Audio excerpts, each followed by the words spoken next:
एक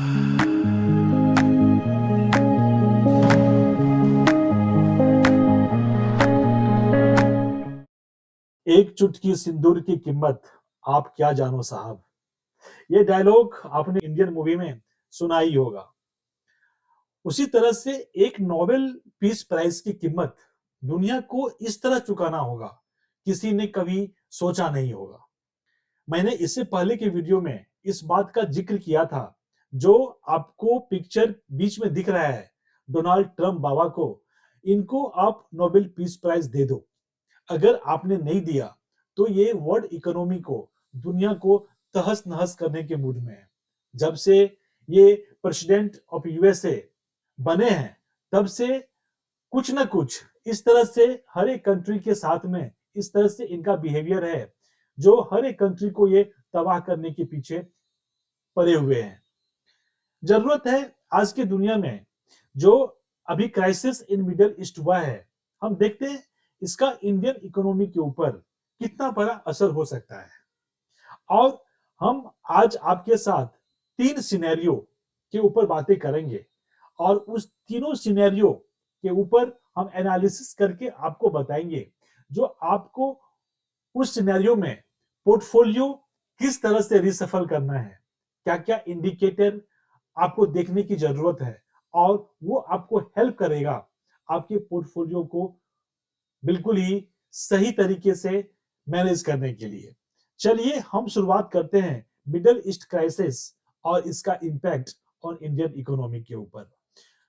दोस्तों, जो आज के दिन में मिडल ईस्ट में क्राइसिस है और इसका जो इंपैक्ट इंडियन इकोनॉमी के ऊपर होने वाला है, इसका मेजर फैक्टर है वो है क्रूड ऑयल।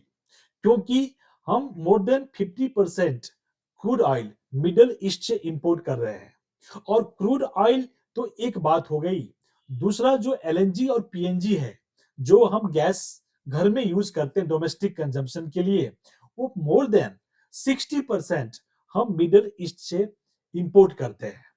और यही इसका रीजन है, जो हमारे पास में, अगर ये स्ट्रेट ऑफ हॉर्मुज जो एक रूट है, जिस रूट से जितने भी शिप हैं, जहाज हैं, जो तेल लेके इंडिया में आता है या ग्लोबल मार्केट में पहुंचाता है, वो इसी रूट के थ्रू पास करता है। एक चेक इन पॉइंट है स्ट्रेट ऑफ हॉर्मुज। और अगर ये लॉन्ग टाइम के लिए, लंबे समय के लिए इंपैक्टेड रहा, तो इसका इंपैक्ट बहुत ही सिवियर हो सकता है वर्ल्ड इकोनॉमी के लिए as well as for Indian economy के लिए। हमारे पास में आज के दिन केवल 40 से 50 दिन का ही ऑयल रिजर्व रह गया है। इसमें से 20 से 25 दिन हर एक कंट्री एक स्ट्रेटेजिक ऑयल रिजर्व रखता है अपने देश में। अगर हम उसको माइनस कर दें, तो हमारे पास में केवल 20 से 25 दिन का ही ऑयल रिजर्व है। और ये एलएनजी का प्राइस, पीएनजी का प्राइस आपने देखा होगा 2 दिन पहले के न्यूज में, जो डोमेस्टिक कंजम्पशन में जो गैस हम यूज कर रहे हैं, उसका प्राइस गवर्नमेंट ऑफ इंडिया ने 60 रुपीज से इंक्रीज कर दिया है फॉर डोमेस्टिक कंजम्पशन। साइमल्टेनियसली जो कॉमर्शियल कंजम्पशन के लिए गैस हम यूज करते हैं, उसका प्राइस 115 रुपए से बढ़ा दिया गया है।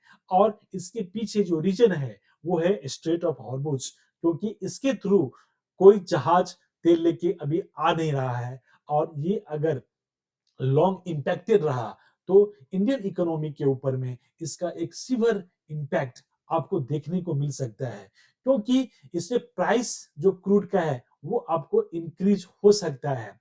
जो सीपीआई इंडेक्स है, कंज्यूमर प्राइस इंडेक्स है, आपको इन्फ्लेशन, आपको महंगाई जो है बढ़ते हुए दिखेगा। और रुपी जो हम देख ही रहे हैं लास्ट 6 मंथ से, जो 92 क्रॉस कर चुका है अगेंस्ट यूएसडी, वो आपको आउट डेप्रिशिएट होते हुए दिखेगा।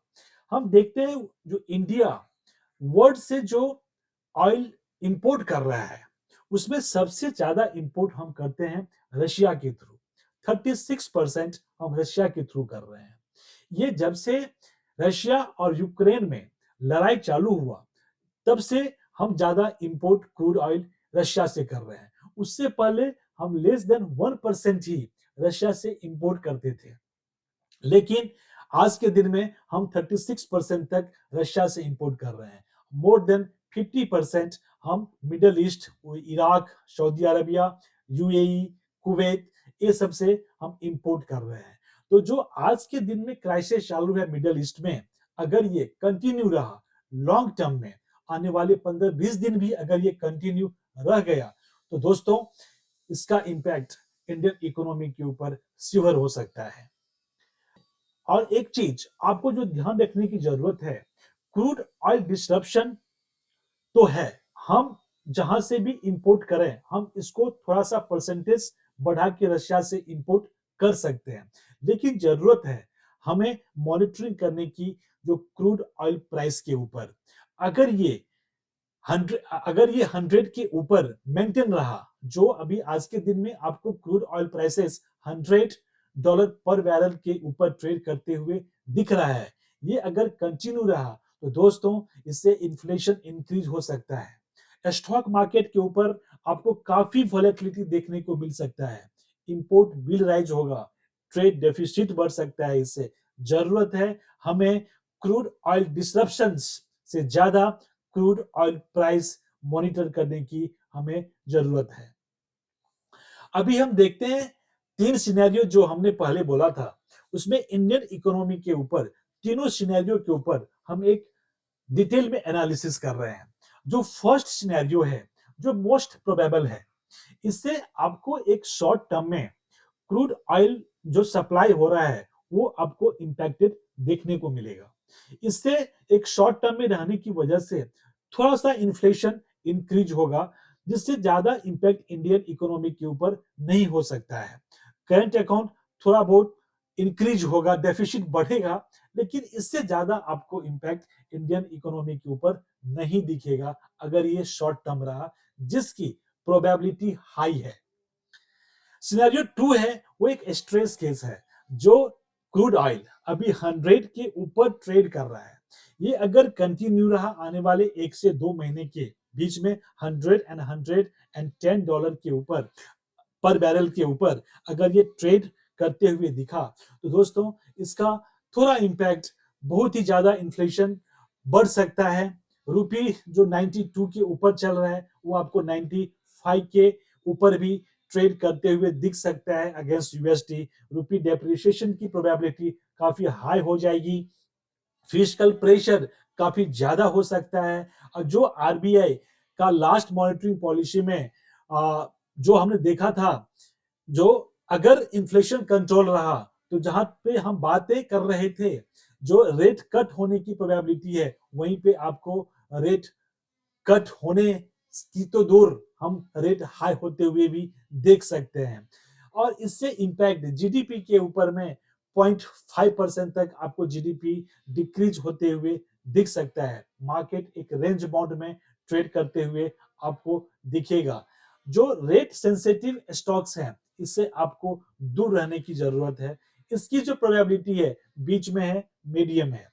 जो जो सबसे बुरा कंडीशन होगा वो है आपको स्ट्रेट ऑफ हॉर्मुज। अगर इससे सप्लाई डिसरप्टेड रहा मोर देन 1 मंथ, तो दोस्तों याद रखिए क्रूड ऑयल मोर देन $120 पर बैरल तक प्राइस जा सकता है। और इसका बहुत ही severe impact not only on Indian economy but on the global economy के ऊपर पड़ेगा। आरबीआई में टर्न हॉकिस, बॉन्ड यील्ड्स आपको राइज होते हुए दिखेगा। जब बॉन्ड यील्ड्स राइज होगा तो बॉन्ड का प्राइस भी आपको कम होते हुए दिखेगा।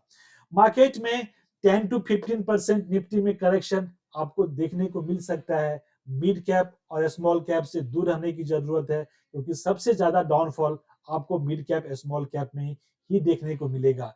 इसकी प्रोबेबिलिटी लो है, क्योंकि हर एक कंट्री के पास में ऑयल रिजर्व एक टाइम लिमिट तक है। और जहां तक मिडिल ईस्ट क्राइसिस की बात है, तो कुछ ना कुछ हम भगवान से प्रार्थना करते हैं जो इसका सॉल्यूशन बहुत ही जल्दी मिल जाए और एक वर्ल्ड में फिर से शांति स्थापित होने का प्रोबेबिलिटी बढ़ जाए। अभी आप देखते हैं सेक्टर, एज एन ट्रेडर और इन्वेस्टर आपको कौन से सेक्टर के ऊपर में पॉजिटिव रहने की जरूरत है due to crisis in the middle east. The first one is IT export. जितने भी आईटी कंपनी है जो इंडिया से अपना गुड्स एक्सपोर्ट करता है, उसको बेनिफिट मिल सकता है रुपी डेप्रिसिएशन का। उसमें चाहे आप टीसीएस ले लें, इन्फोसिस ले लें, एचसीएल टेक्नोलॉजी, विप्रो, जितने भी आईटी कंपनी है, इसको आपको आपको इसमें प्राइस में एप्रिसिएशन देखने को मिल सकता है। जितनी ऑयल कंपनीज है जो ड्रिलिंग करके ऑयल एक्सट्रैक्ट करता है, वो सब कंपनी में भी आपको पॉजिटिव इंपैक्ट स्टॉक प्राइस में देखने को मिल सकता है। वो चाहे ओएनजीसी हो, इसमें आपको प्राइस शायद पॉजिटिव देखने को मिले स्टॉक्स में। डिफेंसिव कंपनीज, जितने भी डिफेंस रिलेटेड कंपनियां हैं, इसमें आपको एक सेंटीमेंट बूस्ट देखने को मिलेगा। वो चाहे एचएएल हो, भारत फोर्ज हो, बीईएल हो, ये सब स्टॉक्स में आपको एक सेंटीमेंट बूस्ट देखने को मिलेगा। जो लाइकली लूजर हो सकता है इस सिनेरियो में, मिडिल ईस्ट क्राइसिस के सिनेरियो में, वो ऑयल मार्केटिंग कंपनीज है। वो चाहे एचपीसीएल हो, बीपीसीएल हो। एविएशन स्टॉक में भी आपको एक नेगेटिव इंपैक्ट देखने को मिलेगा। पेंट और केमिकल्स कंपनी से आपको दूर रहने की सलाह है। कंजम्पशन और लॉजिस्टिक कंपनी के स्टॉक से भी आपको दूर रहने की सलाह है। अभी एज एन स्मार्ट इन्वेस्टर आपको क्या करना चाहिए? फर्स्ट ऑफ ऑल, जब भी ये इस तरह की क्राइसिस पहली बार नहीं आई है, इससे पहले भी जियोपॉलिटिकल क्राइसिस आ चुका है, इसमें आपको पैनिक होने की जरूरत नहीं है। आप 3-4 जो इंडिकेटर हैं, वो उसको आपको कंटिन्यू बेसिस पे मॉनिटर करने की जरूरत है। पहला, जो ब्रेंट क्रूड ऑयल प्राइसेस है, इसको आप डेली मॉनिटर करें। एफआई फ्लोज कब पॉजिटिव हो रहा है, उससे एक पॉजिटिव आपको सिनेरियो देखने को मिलेगा। जो डिक्सी है, डॉलर इंडेक्स है, वो भी आपको मॉनिटर करने की जरूरत है। बॉन्ड यील्ड प्राइस, अगर बॉन्ड यील्ड अगर इंक्रीज हो रहा है तो वो चीज सही नहीं है किसी भी इकोनॉमी के ऊपर। और यूएसडी वर्सेस आईएनआर, ये भी आपको मॉनिटर करने की जरूरत है। अभी पोर्टफोलियो की बातें करते हैं। अगर क्रूड ऑयल प्राइसेस 95-90 के बीच में रहा तो आप अपने पोर्टफोलियो को आप इन्वेस्टेड रहें। हर एक डिप्स पे आप एवरेज करने का सोचें और फोकस ऑन डोमेस्टिक ग्रोथ की जितनी कंपनियां हैं उसके ऊपर आप हर एक डिप्स में बाई करें। अगर क्रूड ऑयल प्राइसेस 100 से $110 के बीच में अगर आप देखते हैं ये ट्रेड कर रहा है, तो आप जितने भी ऑयल रिलेटेड कंपनियां हैं उसमें आप अपना पोजीशन कम करें।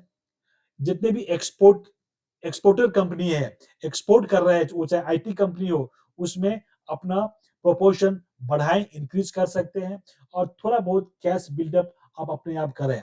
अगर ये क्रूड ऑयल प्राइसेस 115 के ऊपर दिखे तो दोस्तों डिफेंसिव रहने की जरूरत है। हम मैं बाय हम लोग बाय करने की सलाह उस टाइम में आपको नहीं देंगे। आप कैश बिल्डअप कीजिए अपने में, क्योंकि अगर मार्केट अगर नीचे आती है, करेक्ट होती है, जो कि अभी आपको 24,000 के नीचे निफ्टी ट्रेड कर रहा है, इसमें अगर और करेक्शन दिखेगा तो आपको अच्छी कंपनी का शेयर आपको लो प्राइस पे आप एवरेज कर सकते हैं, बाय कर सकते हैं। हाई बीटा स्टॉक जितने भी हैं, जितने भी कंपनी में हाई वोलेटिलिटी है, उससे आपको दूर रहने की सलाह रहेगी अगर क्रूड ऑयल प्राइसेस 115 के ऊपर ट्रेड करते हुए दिखेगा तो आज आपने देखा इस वीडियो में हमने तीनों सिनेरियो के ऊपर आपको क्या करना चाहिए, आप अपने पोर्टफोलियो को किस तरह रिसफल करें, किस तरह आप मॉनिटरिंग करें, हमने उसके ऊपर में एनालिसिस करके पर्टिकुलरली क्रूड ऑयल प्राइसेस को आप देखते हुए आप अपने पोर्टफोलियो को किस तरह मैनेज करें, हम इसके ऊपर हमने चर्चा की। दोस्तों, ये एक मिडिल ईस्ट क्राइसिस जो है आज के रूप में एक वर्ल्ड इकोनॉमी को कहीं न कहीं बहुत ही ज्यादा इम्पैक्ट कर रहा है। लेकिन जो इंडियन इकोनॉमी है वो पहले की तुलना में काफी ही रिसाइलिएंट है और इससे इस टाइम में हर एक इन्वेस्टर को सबसे जरूरी है घबराने के बजाय समझदारी से निर्णय लेने की जरूरत है और क्रूड ऑयल, रुपए और वैश्विक घटनाओं पर नजर बनाए रखने की जरूरत है। अगर आपको यह विश्लेषण उपयोगी लगा हो तो वीडियो को लाइक करें, चैनल को सब्सक्राइब करें और बेल आइकन जरूर दबाएं ताकि हर एक इस तरह का इंफॉर्मेटिव वीडियो सबसे पहले आपके पास पहुंचे। हम मिलते हैं नेक्स्ट वीडियो में समझदार और सीखने वाले इन्वेस्टर के साथ। Thank you so much.